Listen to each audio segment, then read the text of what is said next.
She was just 17 when her life changed forever. Emily Parker had always been the quiet one, the type of girl who carried extra notebooks in her backpack and still wrote letters to her grandmother by hand. She grew up in a small American town where everyone knew each other, the kind of place where neighbors waved from porches and church bells echoed every Sunday. To her parents, she was their pride and joy, the first in the family with a real shot at college. But what began as a dream quickly unraveled into a nightmare that no one in her family saw coming. Before we dive deeper, let us know in the comments where you're watching from. We'd love to hear from you, and if you're new here, click on the subscribe button so you never miss any of our upcoming videos. At first, everything seemed normal. Emily was focused on school. Her grades were strong, and teachers often praised her determination. But high school is never just about academics. There are friendships, reputations, and that quiet pressure to belong. For Emily, that pressure grew louder when she started spending time with a new group of friends, the kind of kids who wore designer sneakers, drove their parents' luxury cars, and seemed untouchable in the eyes of everyone else. They weren't cruel at first. They welcomed her in, laughed at her jokes, shared their expensive coffees, and made her feel seen. For a girl who had always blended into the background, it felt like finally being noticed. But belonging comes with its price. And for Emily, the cost would be more than she ever imagined. Her parents noticed small changes at first. She stopped joining them for dinners often, excusing herself with, "I've got homework," or, "I'm just tired." Her younger brother, Matt, noticed too. "You're always on your phone now," he teased one evening, but she brushed him off. What her family didn't see was that Emily was being pulled into a world that looked glamorous on the outside, but was far more complicated beneath the surface. For the first time in her life, she was invited to parties where nobody worried about curfews. She found herself in homes filled with things her family could never afford. Marble countertops, wine glasses clinking, and the smell of expensive perfume. And with each party came decisions that tested the values her parents had tried to instill in her since childhood. At first, Emily thought she could keep both worlds balanced, her hard-working, small-town family life, and this exciting new group that made her feel important.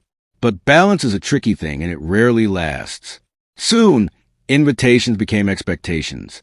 "Come on, Emily, just one night," her friend Rachel whispered in the hallway, flashing that smile that always made it hard to say no.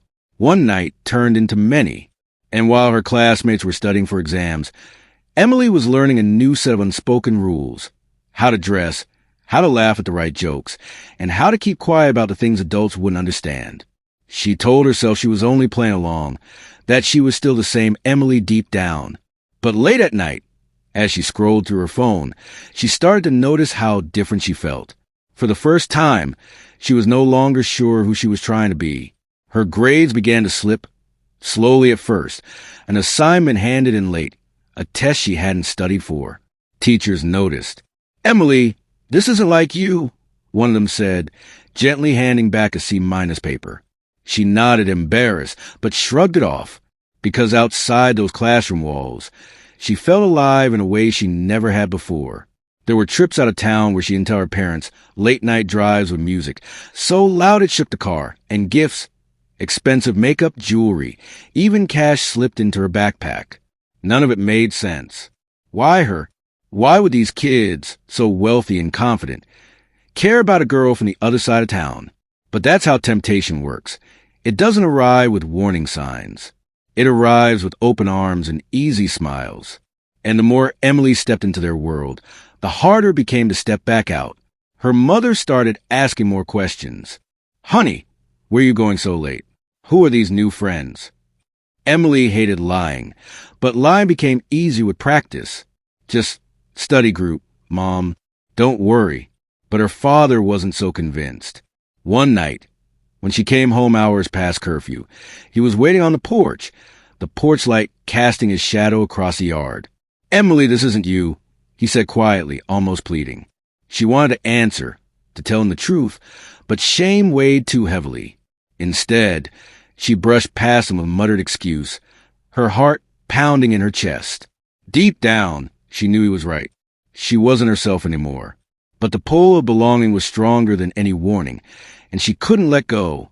Not yet. It was during one of those weekends that Emily's life shifted in a way she could never take back. The group had invited her to a party just outside the city, promising it would be the kind of night she'd never forget. She hesitated. Her finals were only weeks away, but Rachel's voice was persuasive. "Emily, don't be boring. You can't live in the library forever." So she went. The house was bigger than anything she'd ever seen, with cars parked in long rows outside and music thundering from inside. For hours she laughed, danced, and tried to ignore the voice in her head that whispered she didn't belong. But when the night grew late and most of the guests had disappeared into side rooms, Emily found herself cornered by someone she thought was a friend. A drink was placed in her hand. A hand rested on her shoulder, and suddenly she felt trapped in a moment that didn't feel like choice anymore. The next morning, Emily woke a room she didn't recognize, her head pounding, her clothes wrinkled, and a pit in her stomach so heavy she could barely breathe. She left without saying goodbye, without looking anyone in the eye. Back home, she locked herself in the bathroom and stared at her reflection in the mirror. She didn't see the smart, ambitious girl her teachers once praised. She saw someone broken, someone who had crossed an invisible line. She wanted to tell her mother, but the shame was unbearable. How could she explain where she had been? How could she admit what had happened? Instead, she kept it inside, burying the memory under fake smiles and endless scrolling on her phone.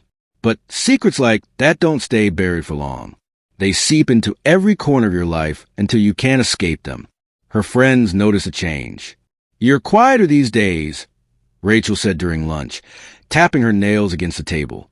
Emily just forced a laugh. "I'm fine." But she wasn't fine. She couldn't focus at school. She avoided her father's eyes at the dinner table. Nights were the hardest. She'd lie awake, her heart racing, replaying that party over and over. And then, weeks later, another weight landed on her shoulders. Her period was late, terribly late. She bought a test, trembling in the drugstore aisle, and hid it in the pocket of her hoodie. Alone in the bathroom, she waited for the result, her stomach turning. When the word appeared, she covered her mouth to stop the scream. Pregnant. Just one word. But it felt like the end of everything she had ever dreamed of. Emily sat on the edge of her bed, clutching the pregnancy test so tightly her hands shook. She thought of her mother's voice, always telling her, "Stay focused, Emily. You're meant for something bigger." But in that moment, bigger dreams felt like a cruel joke. How could she face her parents? How could she explain the truth when she couldn't even say out loud to herself? Days turned into weeks, and her secret grew heavier. Her grades plummeted. She avoided her friends, avoided her teachers, avoided anyone who might notice the changes in her body. Alone in her room at night, she whispered to herself, "I can fix this. I just have to fix this." But the more she tried to find a way out, the more trapped she felt.